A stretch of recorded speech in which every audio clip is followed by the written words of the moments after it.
Assalamualaikum warahmatullahi wabarakatuh. Selamat datang di kelas bisnis internasional. Kali ini kita akan membahas materi chapter 4 tentang sistem moneter internasional. Dalam bisnis internasional, perusahaan harus bisa memahami sistem moneter internasional. Hal ini terkait tentang transaksi lintas negara. Sejarah sistem moneter internasional dimulai sejak Perang Dunia Kedua. Hal ini mengakibatkan perubahan sistem kondisi politik dan ekonomi, baik itu level domestik maupun internasional pada saat itu. Transformasi yang kedua terjadi pada saat sistem Bretton Woods diterapkan, yaitu standar pertukaran emas menjadi dolar Amerika.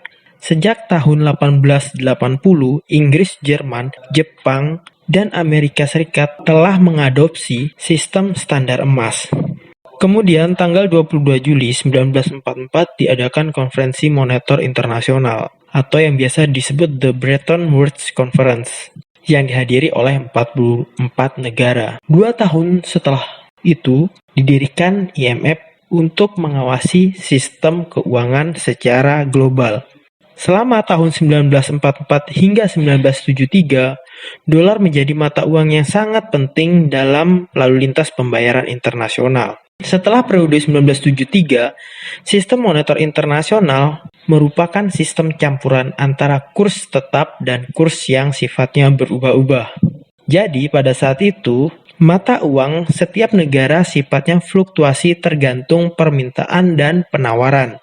Berbeda dengan 5 negara Eropa yang lainnya, yaitu Jerman, Belgia, Luxembourg, Swedia, Belanda, dan Norwegia, yang membuat sebuah aturan secara tersendiri. Kurs tetap berlaku di antara negara-negara tersebut, tetapi berubah secara bersama-sama terhadap mata uang negara asing. Hingga saat ini, dolar masih memegang peran paling penting dalam lalu lintas pembayaran internasional. Selanjutnya, kita akan membahas tentang bursa valuta asing. Jadi, bursa valuta asing merupakan lembaga yang memperdagangkan mata uang.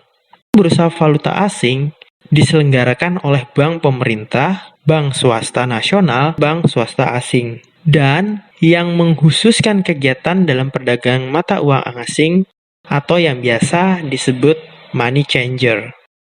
Di dalam lalu lintas pembayaran internasional, sangat membutuhkan yang namanya valuta asing. Nilai atau harga valuta asing itu ditentukan oleh permintaan dan penawaran yang terjadi melalui mekanisme pasar.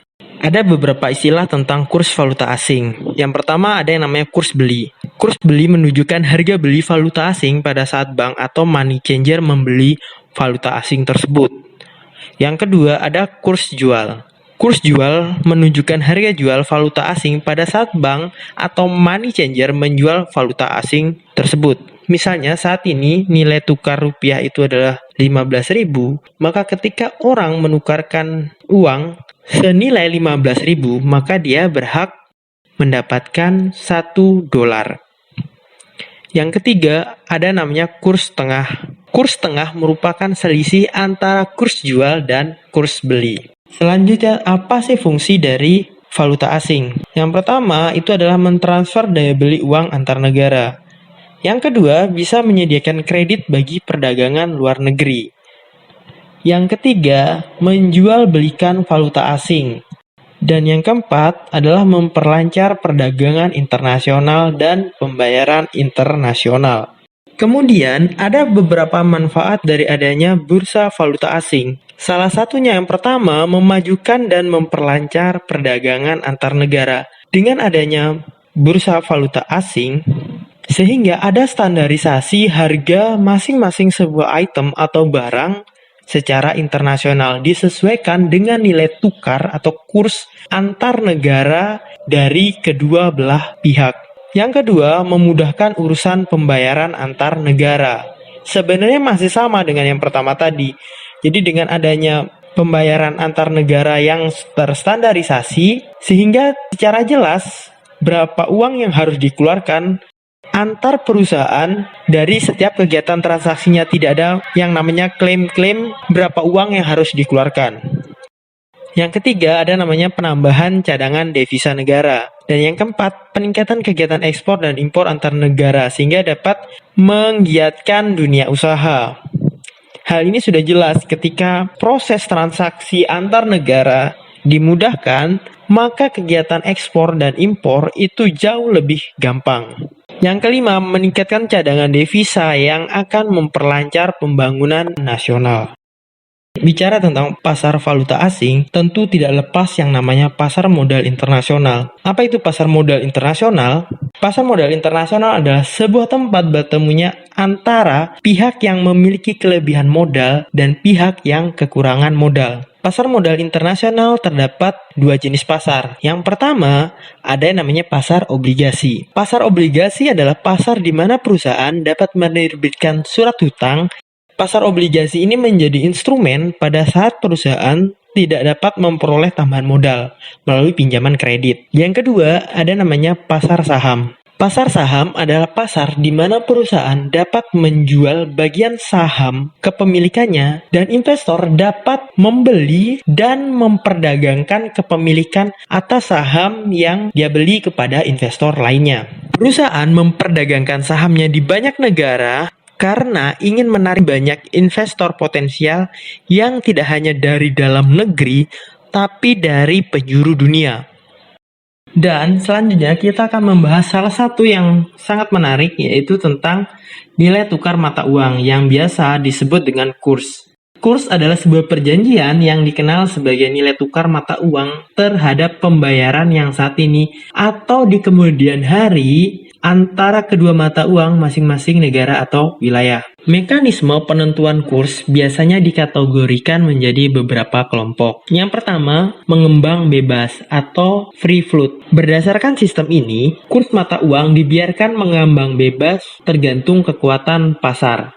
Ada beberapa faktor yang mempengaruhi kurs, misalnya inflasi, pertumbuhan ekonomi. Yang kedua, mengembang yang dikelola, atau biasa disebut managed float. Sistem mengambang bebas mempunyai kerugian karena ketidakpastian kurs yang cukup tinggi. Sehingga, bank sentral di kemudian hari melakukan intervensi terhadap kurs. Ada beberapa bentuk intervensi. Yang pertama, menstabilkan fluktuasi harian. Terus yang kedua, menunda kurs. Melalui cara ini, bank sentral dapat melakukan intervensi dengan tujuan untuk mencegah atau mengurangi fluktuasi jangka pendek yang sangat tajam, yang diakibatkan oleh kejadian yang sifatnya sementara.